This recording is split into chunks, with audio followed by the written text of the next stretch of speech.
Hi beautiful people, Bobcat here in the Art Mind studio. And I wanted to show you a little bit more of an explanation of my shiny metal ass on the Bobcat bike.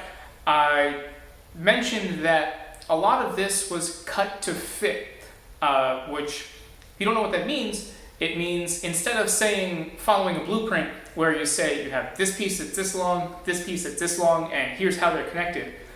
Cut to fit means I needed to go and do a pre-existing area, so let's cut things, fit them, trim them, and adjust as we go. That is not to say you're making it up as you go along. That is a completely different thing. Cut to fit means you have a plan, but the details of that plan are fuzzy at best. For example, let me bring you in.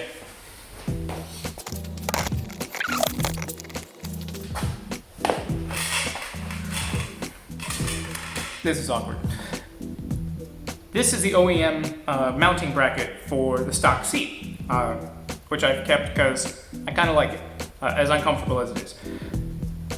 When I chopped the back off and took the rear fender out, it had its own internal support. I had to replace it so this sat up and in the exact same place that the original one sat.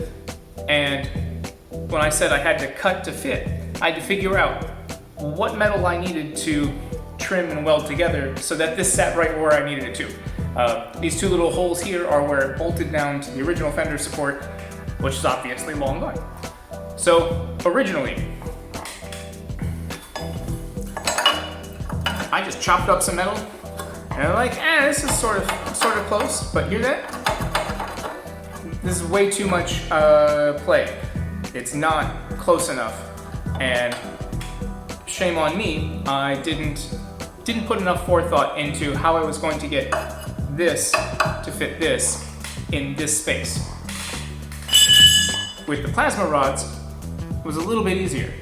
I could see the size that they were, and I could just cut the support metal, this single bar, single piece here, and just stick a tab on either end. And you can see that this went upside down. This fits perfectly. I had it zip tied in just temporarily. This has some adhesive backing I'm going to remove after it's been painted. That's another issue. So for this last step, what I want to do is cut and fit a new piece of metal, not this rusty crap, but a new piece of this 1/2-inch square stock to fit right flat across the top, right in there.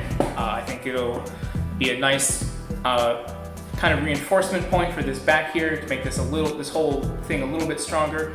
It'll keep these from being spikes that we want to shove in my kidneys, and I think it'll make a nice rounded out, a nice finished look.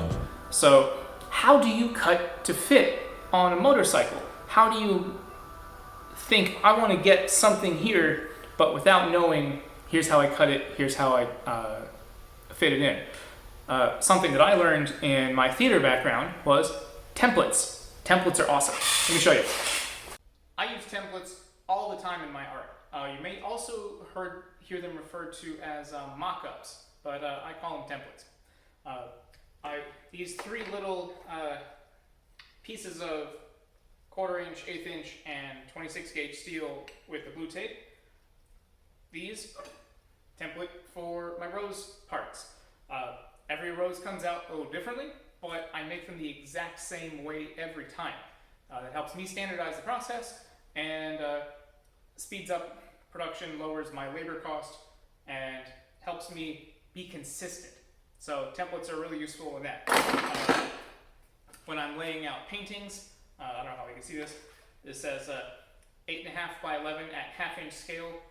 So I want to do a drawing that will fit on a piece of paper, but I got to try a couple of different things without wasting the paper. I use this. This one is 2 to 1. Some of my tall, narrow paintings that are 10 by 20, 12 by 24, and so on. Just draw a quick square with this. I can lay out some ideas. Saves me a lot of time.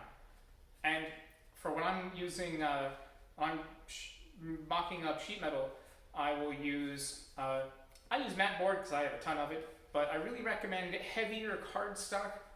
Think cereal boxes. That kind of heavier cardboard, but not necessarily the thick corrugated cardboard.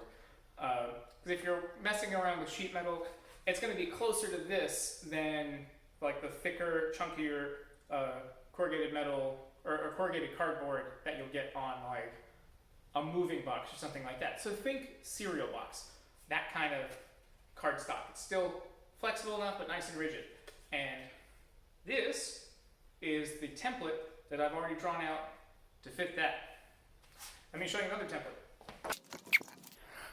This little square here is the space that was inside the rails of the back of the frame that I bobbed off, and then the mounting plate needed to sit this far up from where I had picked, and you can see, and it does not quite fit. So shame on me, but I mean, sometimes your template can just be sketched into a piece of, sketched onto your work surface, and then literally fill in the gaps. You can make sure it's centered. That's a good, doing quick diagonals, good way to find the center point, and then just draw a perpendicular there, and then that is your middle point. I do this kind of stuff all the time. It's super, super simple. Hi. So to figure out this space here and a piece of metal that'll fit in here using this stuff, I could have, I want the top to sit flush like that. I could have sat and tried to hold this very still and trace that out, and that's kind of a pain. And if you get this wrong trying to cut it, you can't uncut material. So I use a template. Just take my cardstock, draw a line for the thickness of the material, and then I just traced it out and trimmed it to fit. I mean, that's really it. So that is the piece that will fit in here, more or less. And be patient with yourself when you're doing this kind of stuff, because you are cutting to fit. So then I took this and transferred it to this with blue tape. So now,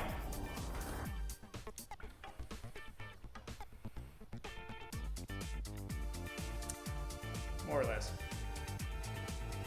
I'm going to cut out everything that isn't the blue tape and cut it to this length and see if that'll fit right in there. Before I do any metal work, especially any metal work, I really want to emphasize eye and ear safety. These are incredibly important, and the older you get, the more valuable you'll find them. Also, second important to that is fire safety. If you are making hot metal, sparks, flames, lightning bolts, anything like that, just like shooting a gun, know where it's going and be prepared for it to do something when it gets there. One of my safety tools, basic fiberglass blanket for welding and grinding from Harbor Freight. I'll look up how much it costs because I forget right now, but I bought this the other day and it's super useful. So now, safety first. Let's cut this to fit.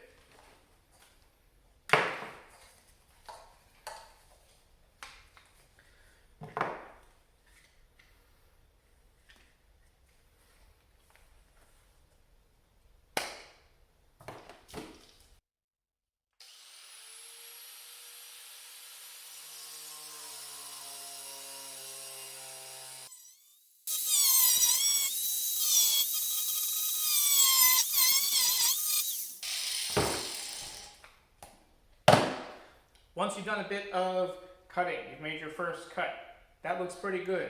Stop. Look around. Is anything on fire? Me? Am I on fire? Hair? No? I'm probably okay. Know where your fire extinguisher is before you start. Very important. Cut 2.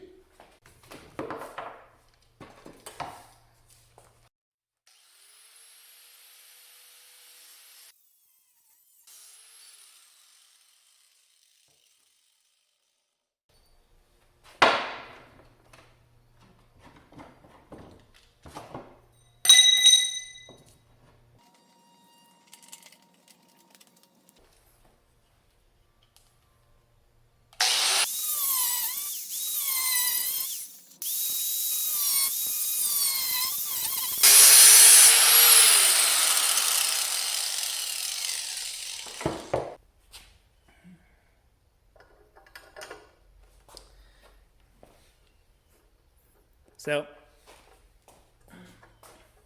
not my prettiest cut, but this was really tricky. So I just need to trim off just a little bit more. This looks like that's spot on. The angle on that wants to fit. So I just need to trim this side back by 1/8 of an inch-ish, and then we'll go from there. Gloves, because now the metal's gotten hot after all that grinding, but just like so. That's pretty close tolerance, and looking at the camera, I'm pretty happy with that. Let's get a quick close-up. Wow! Yeah. Focus. There we go. See? Cut to fit. Now, you may ask, how am I going to attach this to here using fire and lightning when I've got very sensitive little wires just inches away? That's where that welding and grinding blanket comes in handy. And stuff it through here and just wrap it all around this, protect the tire, the chain, the old flammable gas tank, everything but this last little part that I'm going to weld. And I'm going to drop some welds on it, grind it down so it's smooth and pretty, and then that's that. So, check it out.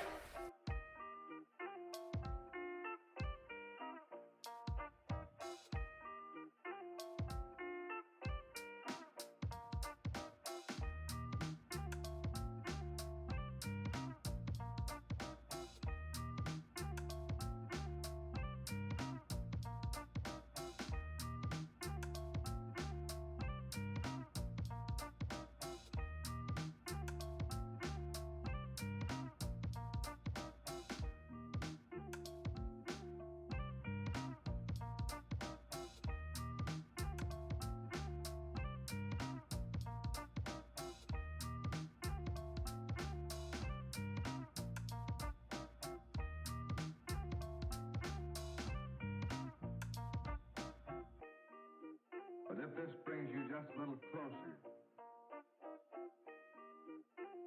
to those men who are going into the hottest spots,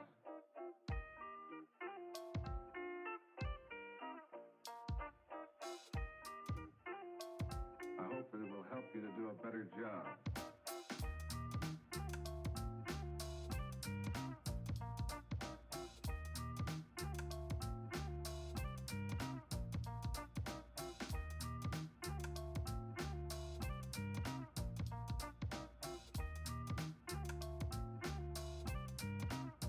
Better job.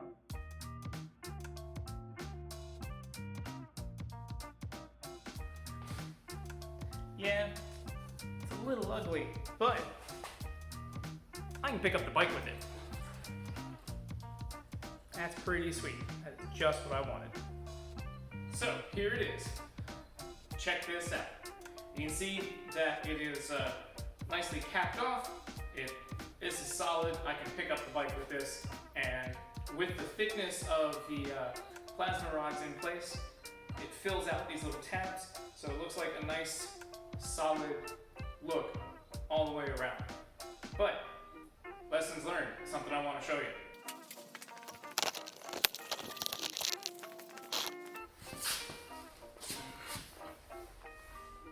A little bit closer view, you can see it's nice, solid, and has a good aesthetic to it. But something I want to show you. Notice the curve of this license plate, suspiciously matching the curve of this tire, which means that this tire rose all the way up here. When I hit a bump or pothole or rode it off a curb, who knows? That can mean my suspension is too soft and travels too much, or I could use it to, take some weight off. But that's now something that I have to keep in mind, because wires for these and the wires for these run across a bar that's right here, right at the very bottom of this plate. Right now, the wires are on, I take this off and show you, but the license plate light bolts go through it. Right now the wires are on the top side of this bar, but that also means that this bar is now taking the weight, the impact weight of this tire. That's a risk to the tire. I gotta be careful about that. I wanted to change the suspension out anyway, but you know, that's just one more thing. So, lessons learned. Give yourself more room to play. If you're gonna keep your shocks in, making a bobber project, I've seen a lot of ones where they lower the seat and put rigid bars instead of the suspension. I didn't want to do that. I like suspension. But if you're going to do that, you have to keep in mind the travel of your suspension. I thought I put it in enough room. Guess not. Live and learn. I'll have to ride this more carefully, or adjust the shocks, or cut this off and raise it up and start over in some regards.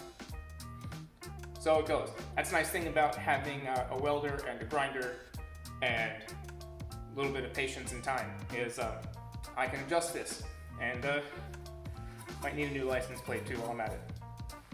Well, thanks for coming along with me. I appreciate your patience. I appreciate you sticking along, and I hope that you have learned something. I hope that you have gained some insight and some inspiration, and I really want to see what crazy ass projects you get up to. Please hit that like and subscribe button. Please hit that little notification bell thing. I'm trying to do this, grow and develop your YouTube channel properly. I don't know what I'm doing. But thanks for coming along, and be safe out there. I'm gonna go for a ride on the other bike.